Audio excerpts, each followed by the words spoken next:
Ang mga patapong gamit pwede pang makalikha ng musika.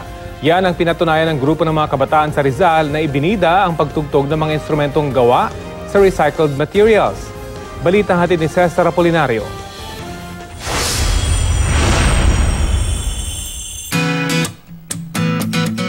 Bukod sa itinuturing na duyan ng pambansang sining, ang probinsya ng Rizal nakilala na rin bilang Adventure Haven. Sa dami raw kasi ng aktibidad dito, one to sawa ang pwedeng pagpilian ng mga adrenaline junkie. At kung darayo ka na rin lang, huwag palalampasin ang pinakatatangi nilang merienda. Ang ayungin o koy. Pagmamalaki nila, sariwa ang isinasahog nilang hipon dito. Hindi na lamang daw sa sining pwedeng makipagsabayan ang probinsya ng Rizal. May gumagawa na rin ng ingay pagdating sa musika. Sa paaralang ito sa bayan ng Cardona, nakilala namin ang grupong ito ng mga kabataan na abalang-abala sa pagpapatugtog ng kanilang instrumento. Imbis na mga musical instrument ang gamit ng mga kabataang ito, mga nirecycle na bote na may makukulay na tubig. Ang mga gamit nilang bote hinihingi nila sa tindahan at saka lilinisan at didisenyuhan. Likas daw na mahilig sa musika ang mga mag-aaral dito.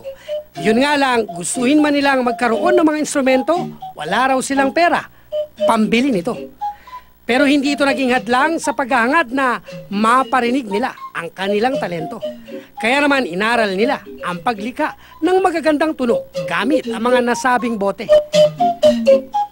Kung time na mapapabiling ko na sila ng instrument, hindi sila makabili ng brand new kasi medyo may kamahalan. Kaya nakita namin na halaga ng bote. At dahil kakaiba ang kanilang pamamaraan ng pagtugtog, sumabak na rin sila sa mga international competitions. Ang pagtugtog daw gamit ang bote, pampatanggal din ang stress ng mga mag-aaral. Nafe-feel ko pa pagtugtog ng bote, nagbibigay sa akin ng saya at saka pinaka-importante sa lahat ay pagbigay sa akin ng disiplina. May tuturing mang maliit na hakbang para isalba ang kalikasan. Nakatutulong pa rin daw ito sa pamahalaan.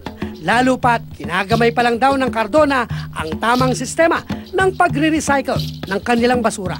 Nagiging inspirasyon. Nakikita naman sa mga nakababata o yung mga kabataan na ang isang bagay na patapon nagiging kapaki-pakinabang pala.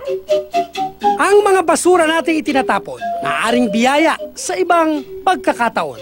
At kung nais natin itong maipamahagi sa susunod na henerasyon, marapat lang nabigyan natin ito ng importansya kahit na sa ating munting paraan lang.